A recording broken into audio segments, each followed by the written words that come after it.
Hi friends, welcome back to our channel. ഇന്ന് ഞാൻ വന്നിട്ടുള്ളത് സാംസങ് ഗാലക്സി M51ന്റെ റിവ്യൂ ആയിട്ടാണ്. അപ്പോൾ ഇത് തികച്ചൊരു സാധാരണക്കാരിയുടെ ഒരു റിവ്യൂ ആണ് ട്ടോ. കാരണം ഞാനൊരു ടെക്കി അല്ല, അതുകൊണ്ട് തന്നെ പിന്നെ ഞാനിത് 3 മാസമായിട്ട് ഇപ്പോൾ ഉപയോഗിക്കുന്നു. അപ്പോൾ എനിക്ക് വളരെ നല്ലതായിട്ട് തോന്നി. അപ്പോൾ അതുകൊണ്ടാണ് ഇതിൻ്റെ റിവ്യൂ ചെയ്യാമെന്ന് വിചാരിച്ചേട്ടോ. അപ്പോൾ ഇത് വാങ്ങിയത് ഞാൻ ആമസോണിൽ നിന്നാണ് ട്ടോ.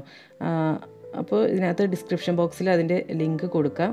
ആയിഷാസ് ക്രിയേഷൻസ് സ്റ്റോർ എന്നും പറഞ്ഞുണ്ടാവും. അതിനകത്ത് ഗാഡ്ജറ്റ്സ് നോക്കിയിട്ടുണ്ടെങ്കിൽ നിങ്ങൾക്കത് ഇത് കിട്ടും കേട്ടോ.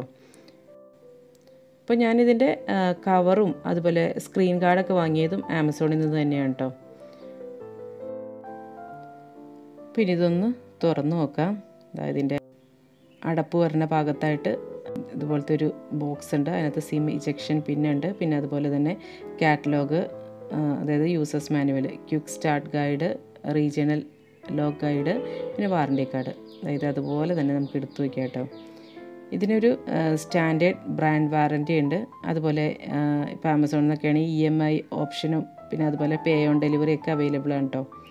അപ്പോൾ ഇനി നമുക്ക് നമ്മുടെ ഫോണൊന്ന് നോക്കാം. ഇത് 2 കളർ വേരിയൻസിലാണ് വന്നത്, സെലസ്റ്റിയൽ ബ്ലാക്കും അതുപോലെ ഇലക്ട്രിക് ബ്ലൂവും. ഞാനിതിനകത്ത് ബ്ലാക്കാണ് എടുത്തിരിക്കുന്നത്. പിന്നെ ഒരു അഡാപ്റ്ററും ഫാസ്റ്റ് ചാർജറാണത്. പിന്നെ ഇതിൻ്റെ USB ആണ്, ടൈപ്പ് C കേബിളാണ്. ഹെഡ്ഫോണോ അതുപോലെ മൊബൈൽ കവറൊന്നും ഇതിൻ്റെ കൂട്ടത്തിൽ വരുന്നില്ല. അപ്പോൾ അതൊക്കെ നമ്മൾ സെപ്പറേറ്റ് വാങ്ങേണ്ടതായിട്ട് വരും. അപ്പോൾ ഇനി നമുക്ക് നമ്മുടെ ഫോണൊന്ന് ഓപ്പൺ ചെയ്ത് നോക്കാം. ഈ ഫോണിൽ മെമ്മറി വേരിയൻസ് വരുന്നത് 6GB റാം പ്ലസ് 128 GB, അതുപോലെ 8GB റാം പ്ലസ് 128 GB ആണ്. ഞാൻ എടുത്തിരിക്കുന്നത് 8GB റാമിൻ്റെയാണ് ഞാൻ എടുത്തിരിക്കുന്നത്. അപ്പോൾ ഇനി ഇതിൻ്റെ സൈഡിൽ പ്രസ് ചെയ്ത് നമുക്കിതൊന്ന് ഓപ്പൺ ചെയ്യാം. അപ്പോൾ ഇത് അത്യാവശ്യം വലിപ്പമുള്ള ഡിസ്പ്ലേ ആണ്. 6.7 ഇഞ്ച് ഡിസ്പ്ലേ ആണ്. അതുപോലെ ഇതിന് അത്യാവശ്യം വെയിറ്റും ഉണ്ട് കേട്ടോ. കാരണം 7000 mAhൻ്റെ ബാറ്ററിയാണ് ഇതിൽ യൂസ് ചെയ്തിരിക്കുന്നത്. പക്ഷേ നമുക്ക് ഒരുപാട് കനമൊന്നും അങ്ങനെ ഫീൽ ചെയ്യില്ല. കാരണം നമ്മൾ കുറച്ച് ദിവസം അതങ്ങോട്ട് ഉപയോഗിച്ച് കഴിയുമ്പോഴത്തേനും ഇതുമായിട്ട് നമ്മളങ്ങോട്ട് യൂസ്ഡ് ആവുമല്ലോ.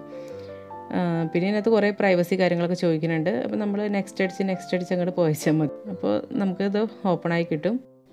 7000 mAhൻ്റെ ബാറ്ററി ആയതുകൊണ്ട് തന്നെ ഇതിപ്പോൾ ഒറ്റ പ്രാവശ്യം നമ്മളൊന്ന് ചാർജ് ചെയ്തിട്ട് പുറത്തൊക്കെ പോവുകയാണെങ്കിലും ഒരു നെറ്റൊക്കെ യൂസ് ചെയ്താൽ പോലും ഒരു ദിവസത്തിൽ കൂടുതൽ നമുക്കിതിൻ്റെ ഒരു ചാർജ് നിൽക്കുന്നുണ്ട് കേട്ടോ. നല്ല പോലെ ചാർജ് നിൽക്കുന്നുണ്ട്. കാരണം സാധാരണ ആൻഡ്രോയിഡ് ഫോണൊക്കെ ആണെങ്കിൽ നമ്മൾ ഒന്ന് ചാർജ് ചെയ്തിട്ട് പുറത്തൊക്കെ പോയി വരുമ്പോഴത്തേനും ചാർജൊന്നും ഉണ്ടാവത്തേ ഇല്ല. പക്ഷേ ഇതിന് ആ ഒരു പ്രശ്നം കാണുന്നില്ല കേട്ടോ. പിന്നെ ഇതിന് 32 MP ഫ്രണ്ട് ക്യാമറയാണുള്ളത്. പിന്നെ ബാക്കിൽ 4 ക്യാമറകളുണ്ട്. അതിനകത്ത് 64 MP ആണ് മെയിൻ ക്യാമറ. പിന്നെ ഇതിന് സൈഡിലായിട്ട് തന്നെയാണ് ഫിംഗർ പ്രിൻറ്റ് സെൻസർ ഉള്ളത്. അതുപോലെ സൈഡിലായിട്ട് വോളിയം കീസ്. പിന്നെ ഇതിൻ്റെ സിം ഇജക്ഷൻ പിന്നെ എടുത്തിട്ട് നമുക്ക് ആ സിം കാർഡ് ഇടണമെന്ന് നോക്കാം. ഇതെവിടെയാണ് സിം ഇടുന്നത്. അപ്പോൾ അതിനകത്ത് 2 സിം കാർഡ്, അതായത് നാനോ സിമ്മാണ് പറ്റത്തുള്ളൂ. പിന്നെ അതുപോലെ തന്നെ ഒരു മെമ്മറി കാർഡും പറ്റും.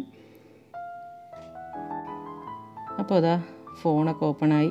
അപ്പോൾ അതാ ഇങ്ങനെയൊക്കെയാണ് ഇരിക്കുന്നത് നമ്മൾ ഓപ്പൺ ചെയ്യുമ്പോൾ. ഇതിനകത്ത് ഞാൻ കുറച്ച് ആപ്സൊക്കെ ഡൗൺലോഡ് ചെയ്തു കേട്ടോ, നമുക്ക് ആവശ്യത്തിനുള്ള കുറച്ച് ആപ്സൊക്കെ.